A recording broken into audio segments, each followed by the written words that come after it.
And as long as we keep on believing that Philippines is a democratic state, we cannot move forward and solve these immeasurable sufferings of our people. The officials handling our government only offer superficial and artificial solutions and not long-term schemes that would eventually free our people from these unfathomable hardships, massive corruptions, abuses, and injustices.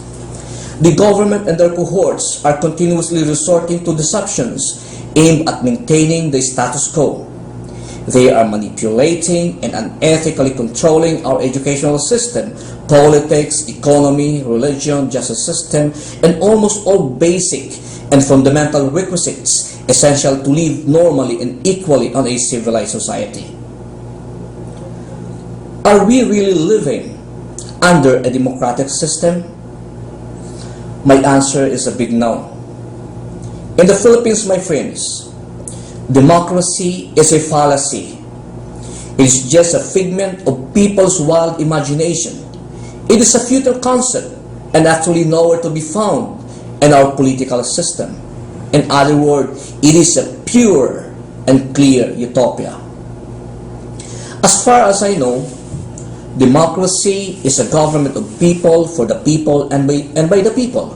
Meaning, at least the person handling the highest post of the land should come from the sector of the impoverished many.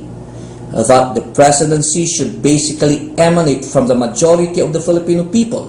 That our leader should come from amongst us, from the poor, and not from the few elites.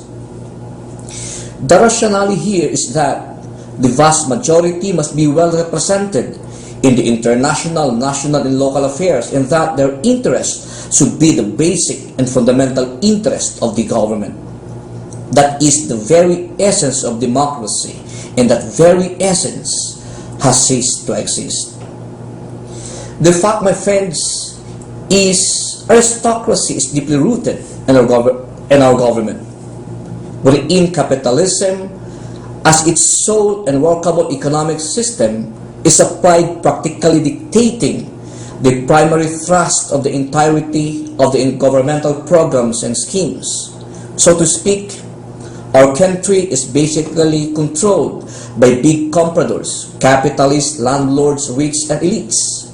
And the constitution and justice system only works for their protection and welfare. Thus, the rights of the majority of Filipinos, the poor, are being trampled upon, and our basic welfares are intentionally disregarded, favoring the interests of their sector, the rich and the wealthy few.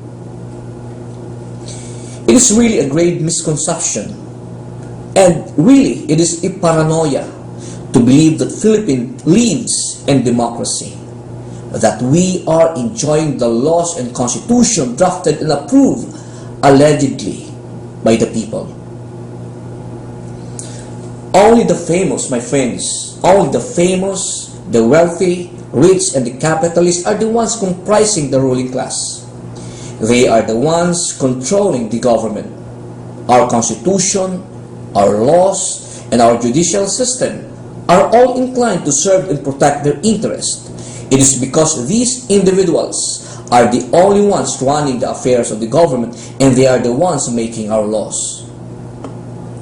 The government's claim that we are a democratic state is a blatant lie. They are just using the term democracy to deceive the masses and eventually gain people's support.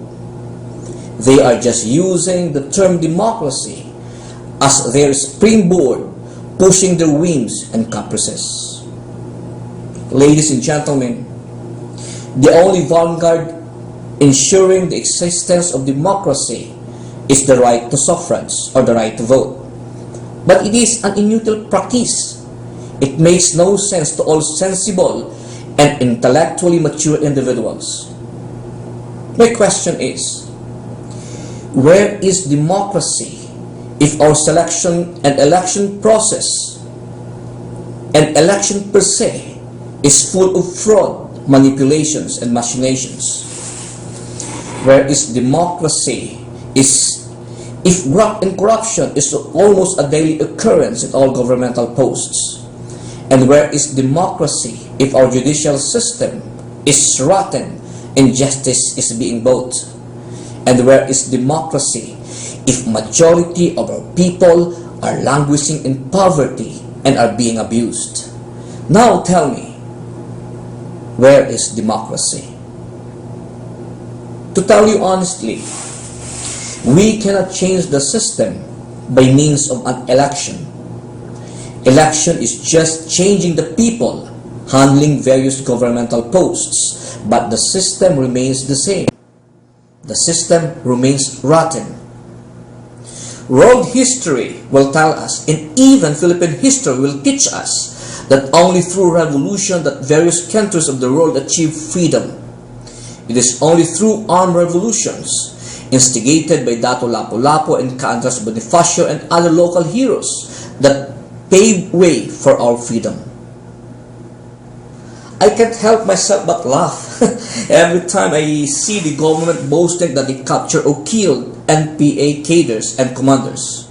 They are hallucinating and daydreaming if they are making us believe that the death and capture of these red fighters will end the revolution.